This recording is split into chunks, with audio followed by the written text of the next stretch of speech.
Assalamu alaikum wa rahmatullahi wa barakatuh. After Fajr is good. Saturday morning. Tight. La bas. It's about to go down, guys. Bi'idhnillahi ta'ala. The cipher is almost complete. We about to get into the shank. Allahu Akbar. Some people have requested before to make a HadithDisciple food review, but Allah Alam. It's in the works. Right now, we about to what? It's in the works. It's about to go down. Bismillah. As the title says. Bismillah.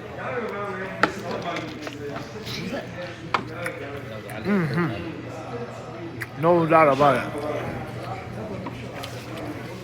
MashaAllah. So we got a little shawarma, hummus, some beans, vegetables, and of course you can't miss the lamb shank.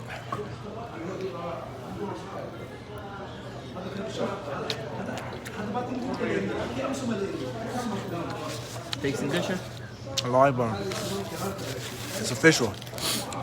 Interesting, huh? And the different hadith about the Prophet ﷺ's diet and his foods that he liked. And of course, the favorite part of the goat or the sheep to the Prophet ﷺ was the dhira'.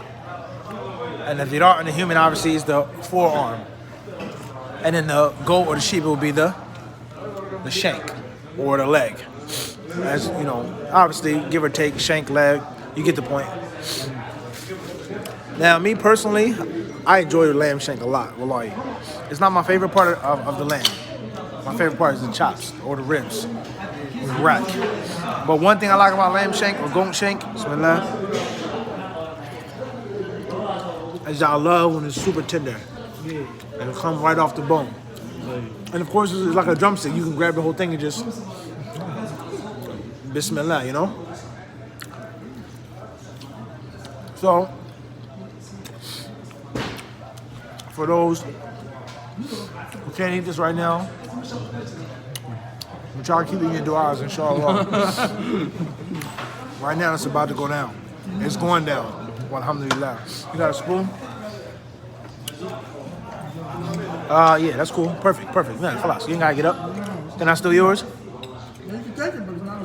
It's all good, yeah. You ain't gotta get back up. Jazakallah khairan.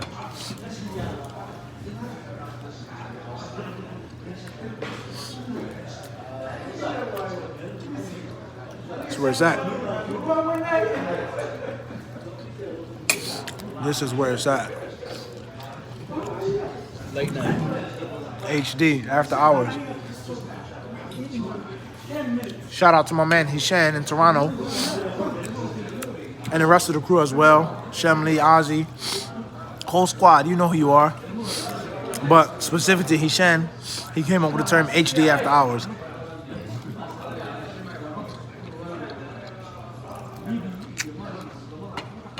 Eating food like this,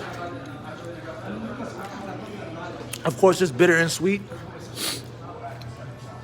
You're grateful for Allah's blessings, but at the same time, you think about the Muslims who are starving.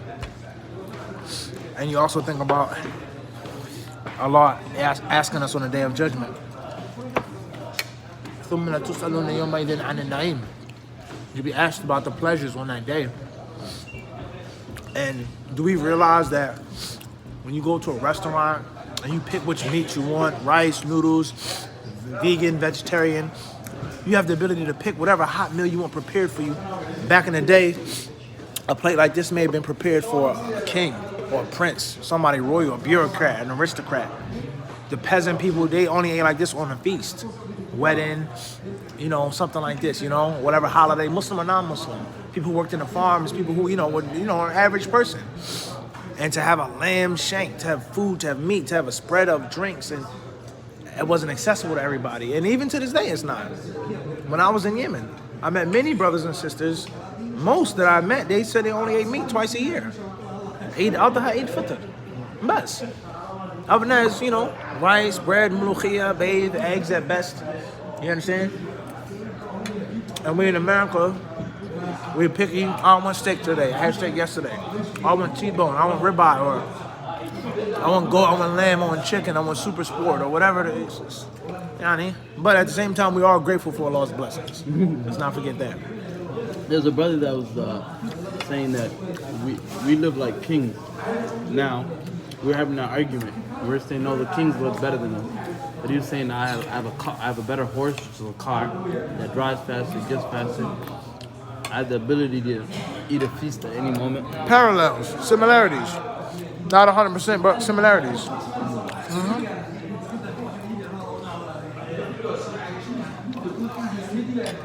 Sorry about earlier. The live stream got cut off. Something went wrong with the reception. I don't know what happened. My deepest apologies, though.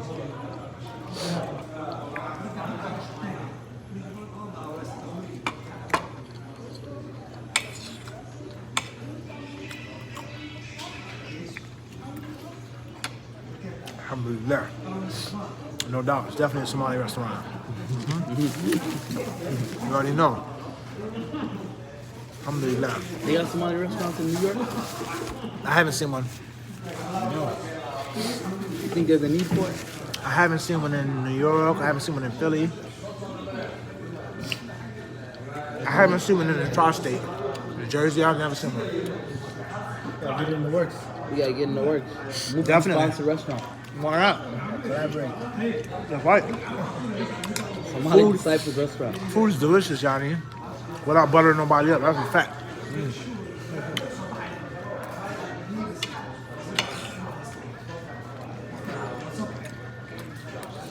Why aren't there that many Somalis on the East Coast? DMV, represent East Coast. It's East Coast, true, but it's We're not big in New it's, York. it's closer to the South, but it's DMV is East Coast. But you get it. I'm talking about like East Coast, especially New York. Try, you know what I'm saying? Why not? Is there a reason? Too expensive? Yeah. DMV is, I think. We don't got our foothold there. For Somalis to be somewhere, there's gotta be three things. There's gotta be a message. All right. Be a local Somali halal or hawalik, what we call halal, where we send the money from. And a lot of Somali women or some. You know, Understood. we got that. Families. So why hasn't that? Why the Somalis so much in Minnesota or Ohio or what's the reason? So the cost of living is cheap. That's one. Okay. Started off California. All right. Then I went to Minnesota. So start in Cali. It's starting I couldn't go up to California. Okay. in Utah and Denver. No, What city specifically? San Diego. big Okay. Somali homes. And they migrated because of no jobs. Lack of opportunity. What about Portland? Over there. Mainly Seattle. Okay, I'm in Seattle. Seattle's strong. Ohio. Ohio Vegas. Muslim capital in the United States. Minnesota? No, hands down? We're in the capital city right now. See, the neighborhood you're in right now probably have more Somalis than any other state in America. This is neighborhood. Allah Akbar.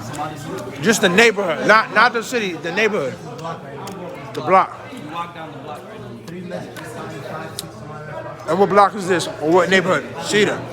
Cedar? Minimum issue. Mini Mogadishu.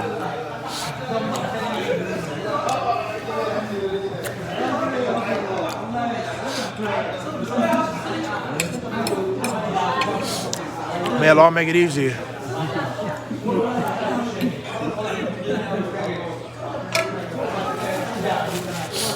And Somali, is it looked down upon to use a spoon or a fork?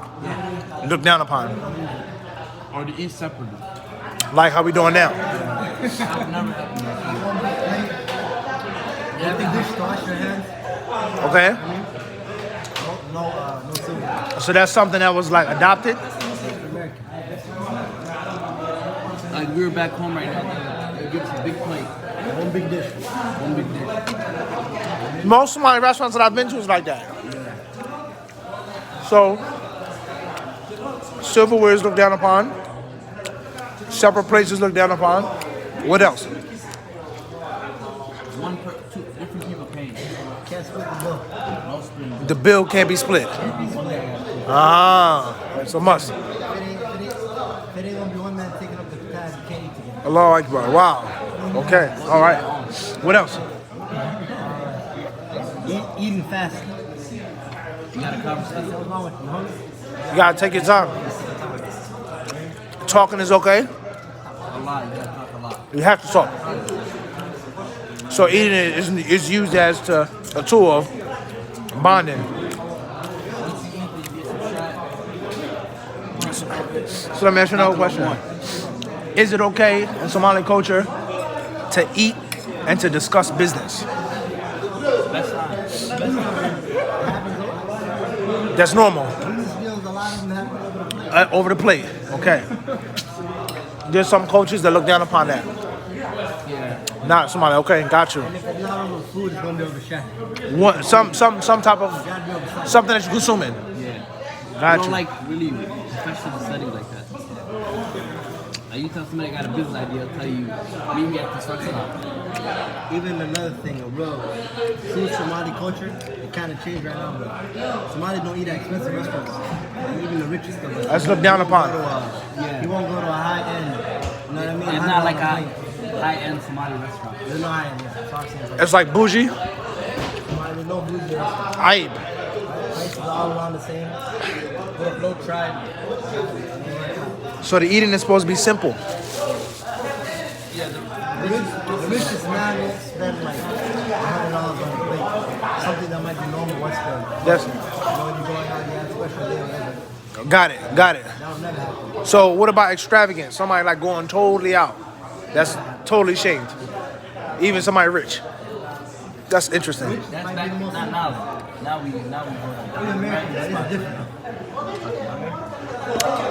So what would you say, Ahi, about how much of the old culture was lost through migration and through how much of these types of cultural values were lost through migration, through the years, the generations? What you think about that? That's the majority of it. Most. In terms of like, for example, like little table manners that we were talking about earlier, you know, can't split a bill, don't eat too fast, eat on one plate. Most of these probably won't do that. They come 4 different plates on it, you know what I mean? Doesn't even care. And they split it and whatnot, but you get this culture from like, From America.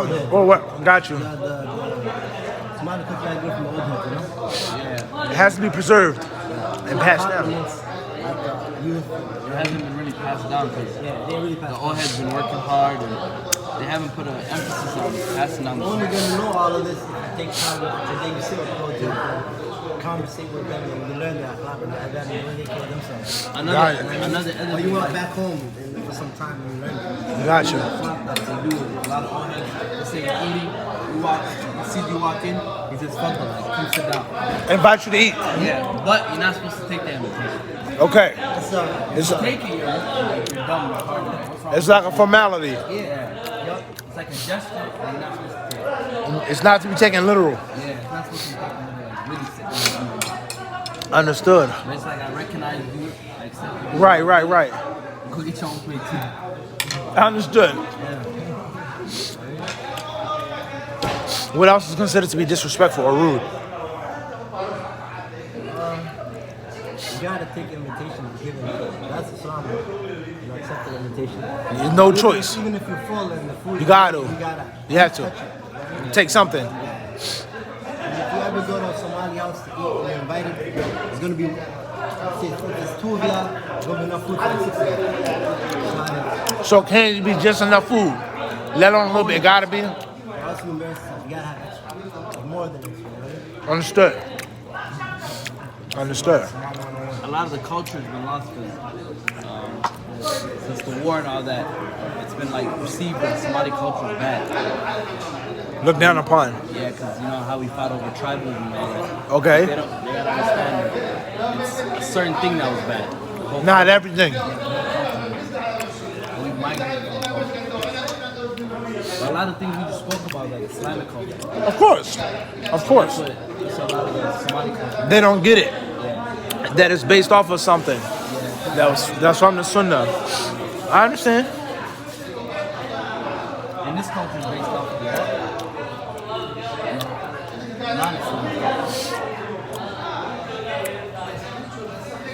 what? May Allah make it easy. Inshallah, we're going to go finish our meal. Hopefully see you guys tomorrow, b'idhnillahi ta'ala. May Allah's blessings be upon each and every one of you. Ameen. Assalamu alaikum wa rahmatullahi wa barakatuh.